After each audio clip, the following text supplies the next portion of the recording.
Welcome to the retrospective of May of the Battle of Bakhmut. The last month there were very interesting developments, among which the capture of Bakhmut by the Wagner Group. But first I would like to start with the Ukrainian counterattacks, or at least the Ukrainian moves, because for months there has been speculation about a Ukrainian spring offensive. So let's have a look which kind of moves the Ukraine made in the end of April and in the course of May, which might indicate such particular move. So first, on the 24th of April, there was this move up across the Dnieper River near Kherson, the so-called, I would call it the Kherson bridgehead without a bridge, meaning that the Ukrainians managed to cross the Dnieper River, but didn't manage to make a bridge. So they held a small part of land across the river, but it never developed into a full-fledged bridgehead, and in the end they had to abandon it. So that was the first thing which was very striking. So the second attack was Ugledar, in which they showed Russian tank losses. It's difficult to say whether this was a full-fledged attack or just a clash between two armies, but at least it was being shown in pro-Ukrainian channels. But the most interesting was the Zaporizhzhia attack on the 3rd of May with some armored personnel carriers. It was being reported as a reconnaissance in force, but it had huge implications for the region, because on May 7th, the Russians, they started to evacuate the region, that particular region, because they really expected, following this reconnaissance in force, a full-blown attack. So I think we should look at these evacuations in this perspective. Usually you evacuate the battlefield, or at least the place where you intend to fight, because you don't want civilians reporting to the enemy, or at least you want them out of the way. So on May 9th there was the now famous Bakhmut counteroffensive. We will go into detail when we look at Bakhmut, but nevertheless, if you look at all those arrows on the map, it's very striking how many actions the Ukrainians took in end of April, beginning of May. And that's not only it's not the end of it, because there was a small attack on Sako and Vincetti. It's a small place near Seversk, the Seversk bridgehead. And the Ukrainians managed to take this little village. And then on May 23rd, there was this incursion into Belgorod. So you can see that the Ukrainians have been active along the whole front line in counter punches, but none of them have developed into a full-blown offensive as anticipated by commentators, especially in the West. So I would like to show this because some of the offensives, like in Bakhmut, caused quite some panic among the Russians, and the Russians have shown to be quite nervous about the prospect of a Ukrainian offensive, and with good reasons, because last year the Kharkov offensive was a success, and the Russians don't want to have a similar defeat. So let's look at Bakhmut and how things developed in May. So here's the map of Bakhmut on the 1st of May. As you might notice, I have updated the map because I find another mapping site which gives some insight on where units actually are. And as you can see, the Seversk bridgehead is largely being screened by troops from the so-called Lugansk People's Republic, from local troops from Lugansk. And there are airborne troops north of Soledar, and on the bridgehead over the Bakhmutka River, the northern bridgehead over the Bakhmutka River, I would say. So that's being held by airborne and air landing troops. And then you have at least 2 Russian brigades on the road between Bakhmut and Slavyansk. And in Bakhmut itself, of course, the Wagner forces.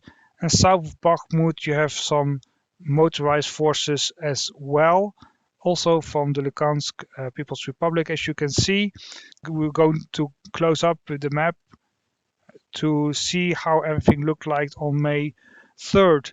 So as you can see on the north, the Russians managed to reach the road between Chasiv Yar and Kromove and cut this road practically by entrenching themselves along this road. And you can see there's a small height over there, which is going to play some role in the fight to come. And Wagner forces are in Bakhmut, and you can see that only a small part of Bakhmut is still in Ukrainian hands. You have the 77th Airborne Brigade of the Ukrainians and the 93rd Mechanized Brigade. These units have been there for several months now.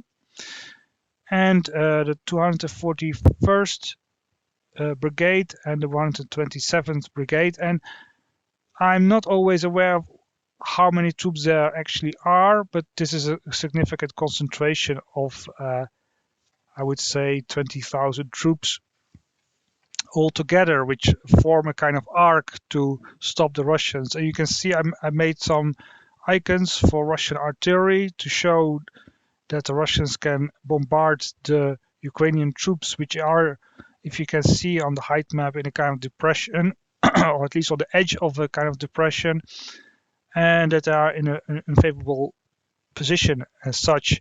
On the south, there are the Russian airborne troops. I draw them in, and you can see, and this is something which we found out this month, that the Azov Assault Brigade was also there along the front line. So I also drew that one in. And in Chasiv Yar, you can see the 80th Air Landing Brigade of the Ukrainian army, which is going to play a significant role in their counterattack. Now, on May 3rd, Prigozhin, he threatened to pull out, and the reason for that is that the attacks on the city were basically bogged down, meaning that his troops made very few headway, and he blamed the Russian high command for not supporting him enough with shells and ammunition. So I would say that this is partly true. I think that the Ukrainians, they have shown themselves capable of targeting Russian ammunition dumps, and maybe they don't blow them all up, but I think maybe enough of them to stall the Russian attack on Bakhmut in that particular time frame. So I think that's a likely explanation for the slow advance and for the complaining of Prigozhin, the leader of the Wagner Group. So he threatens to pull out by May 10th. He said that he would pull out on the 10th of May onward. So he gives the Russian army 1 week to ramp up their efforts to support him, I think most notably in artillery. So they try to attack between Kromove and the road which is dissecting Bakhmut into two. And the Wagners, they managed to attack, but nevertheless the progress is very slow, and the Ukrainians tenaciously hang on to the last remaining strongholds in Bakhmut. So by May 7th, there's the attack on Kromove, again to further sever the links from the Ukrainian rear into Bakhmut. I mean, it has been speculated that the Russians didn't intend to encircle Bakhmut, but I think it's nonsense. If you can, you will encircle the enemy forces to force them to surrender, because if the Ukrainians, even if the Ukrainians have heavy losses, if they manage to pull out the cadre of a particular unit, they can just replenish the unit with new recruits. The unit will maybe not have the same fighting strength as before, but it's always better than the unit being 100% destroyed, as would be the case in an encirclement. So I think it's nonsense to say that the Russians only pushing because they don't want to encircle. They want to encircle, but they can't. So they attack on Kromove, I think in a bid to cut off the Ukrainians even more. And they attack in the center to keep up the pressure and to really fight the Wagners. They prove to be good urban fighters, and they always manage to advance despite the heavy resistance of the Ukrainians. Of course, this is also dependent on artillery support, which I already alluded to in my previous comment about the shell shortage. So then we go to May 9th, which is a very significant day in Russia because it's Victory Day. And Victory Day is important for the commemoration of the Second World War, when Soviet Union managed to defeat Germany. But that was not the day in which they managed to capture Bakhmut in 2023. I don't know if that has been an objective, but perhaps Prigozhin secretly hoped that he could have concluded the capture of Bakhmut on that day, but it was not to be. So meanwhile, the attack on Kromove has failed, and on that day the Ukrainians decided to counterattack. So the first counterattack with the 67th Brigade in the lowlands, as you can see, and there was also the attack from the south uphill, very, very brave. So the Russians, they were being attacked from two sides. Ukrainians in the days following managed to capture this hill, the heights, and the Russians have been pushed into the lower area. And there was a kind of a little panic among the Russians that this was the much talked about spring offensive. But you can see the scale is not that big, but nevertheless the Russians have to withdraw. And this opens up the road between Chasov Yar and Bakhmut for the resupply of their troops, because so far the Ukrainians have not shown any moves to actually pull out. On the contrary, those attacks actually show that they are willing to fight to cling on to Bakhmut and to reopen the supply lines for this purpose. So in the south, the Azov Brigade attacked and the 72nd Brigade retreated. This has caused quite some consternation in the Russian camp, because videos coming out that the Russians were running away, and we also heard comments of Prigozhin that he was very angry that Russian soldiers left their positions so easily. But we all know that actually since the beginning of this conflict, that the Russian infantry is the weakest link in the Russian army. There's generally not a very high morale, and the Russians, they prefer to throw grenades over direct confrontation, and to such an extent that even foreign fighters complain that they hardly see a Russian, but they are always being bombarded by Russian artillery. So the 72nd runs away. And what also was talked about back then was the danger of the flanks collapsing. That was really something which the Russians really feared, that their campaign to capture Bakhmut would go to naught because they would be attacked in the flanks and forced to retreat. So of course everybody was nervous, not in the least Prigozhin. That's why he was very angry. He also has been warning for quite a while for such an attack on the flanks. So this is also understandable. Meanwhile, the Azov also attacked over the river without much success, but back then it looked all very threatening, because they managed to cross the canal to some extent. Meanwhile, the 80th Brigade moves into position quite quickly, I would say. It always has been around Chasiv Yar, but now it really went to the front line. And interestingly, it's near a forest. The Ukrainians always manage to exploit forests. Russians are not so good in fighting in forests. And the Ukrainians, they exploit their advantage to the fullest. So they attack the Russian lines. And back then there was quite some nervousness in the Russian camp whether the flanks would hold or whether they should retreat all the way back to the Bakhmutka River. The Wagner was sent in to plug the gaps. And again, reports came out that this had cost them quite some losses. It was really hard. The fighting was really tough. But nevertheless, in the end, they managed to hold the line more or less. So the 15th of May, the attack succeeds to some extent, the Ukrainian attack, because the line has been pushed back. And again, I see this link with the road coming between Ivaniska and Bakhmut is this thick road. This is very important supply road, and the Ukrainians are pushing in that particular sector to drive the Russians back from that road. So at Kromove, you can see the Russians have been pushed back from the high ground, and south they are being pushed back from the forests. And the distance between the road and the Russian front is widening and widening. So you can see also that the Wagners are meanwhile attacking again. When the Ukrainians conducted their counterattack, the Wagners basically more or less halted their advance in Bakhmut, but by May 15th, the attack had subsided. The front had more or less been stabilized, and the Wagners resumed their attack in the city center of Bakhmut. And there's a prospect, because that was back then still a fear of the Russians, that the Ukrainians would follow up on their attacks and do a big encirclement of Bakhmut city, going all the way. But this was being alluded to in pro-Ukrainian circles.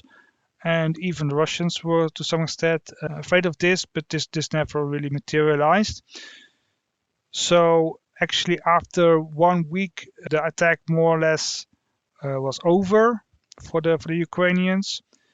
Although on May the 15th, there was a kind of still an attack in the south near the forest, and was a kind of further Russian retreat.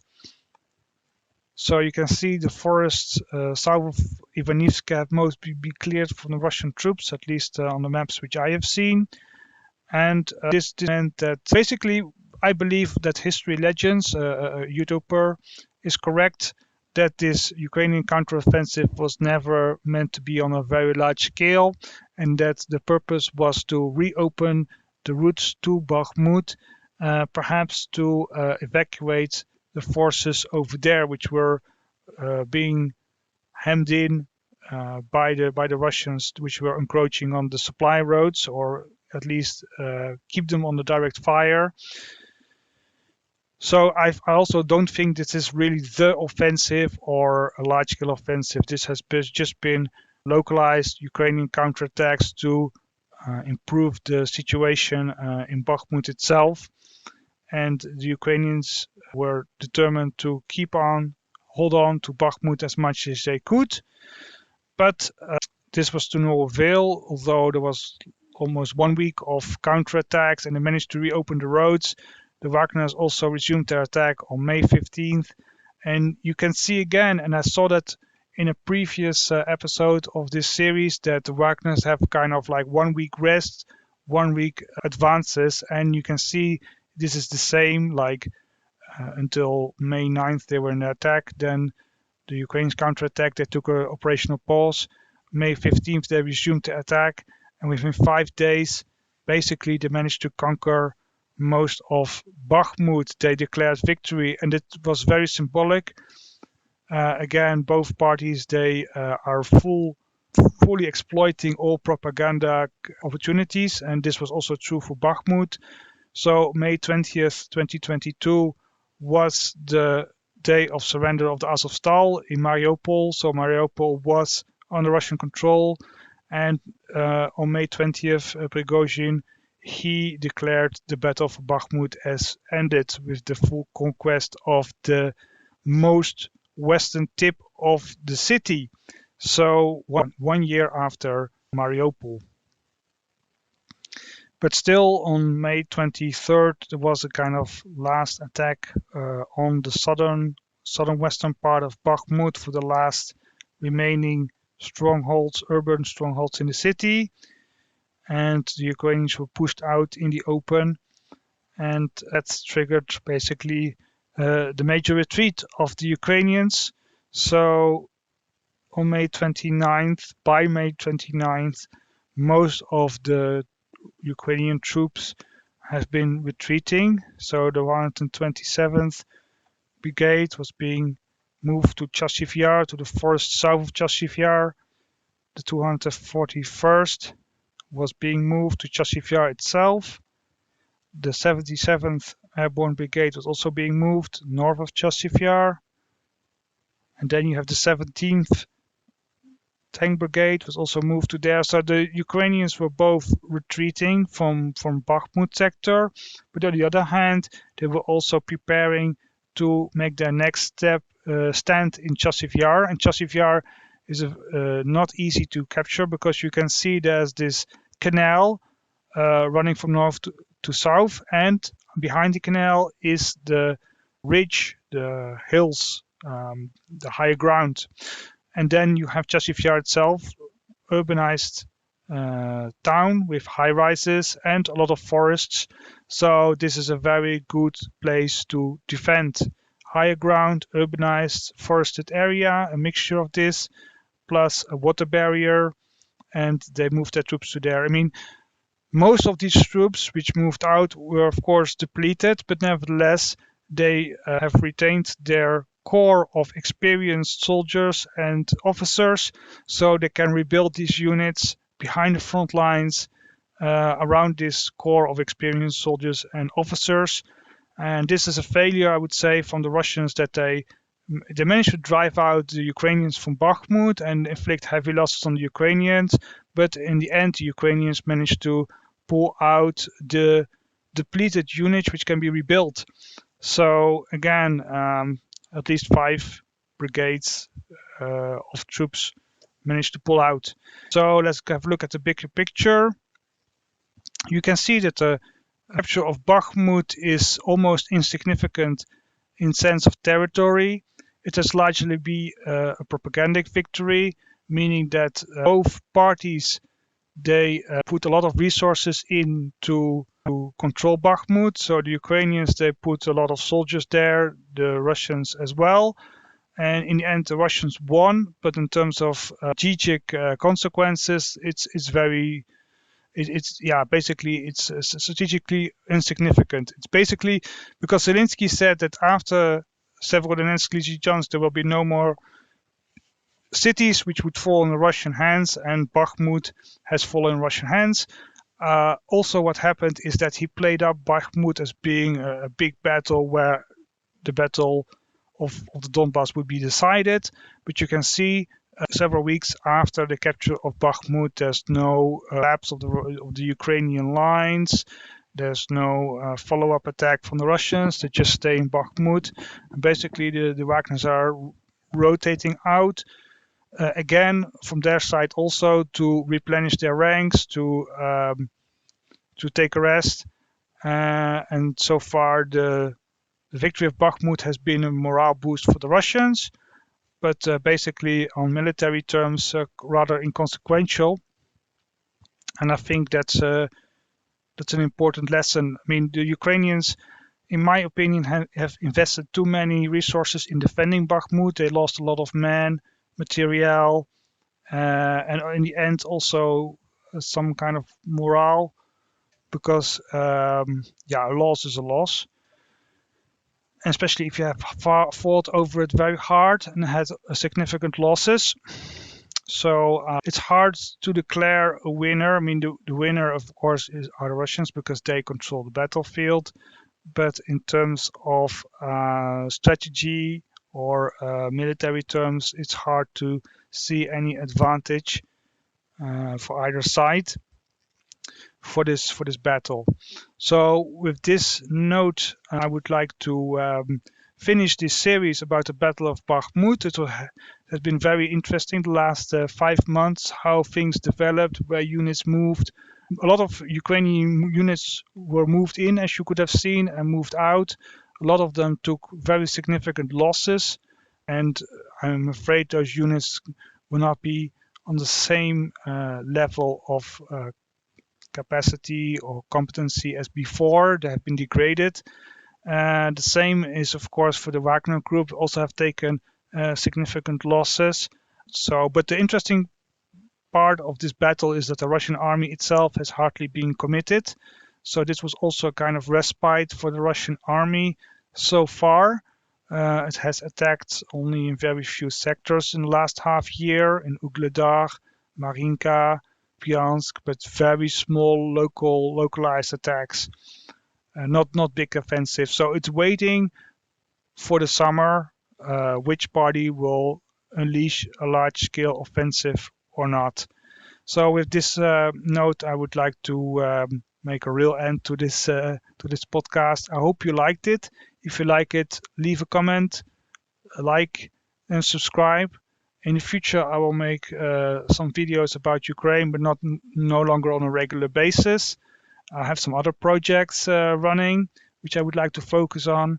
But if there's interesting developments, I will definitely comment on that.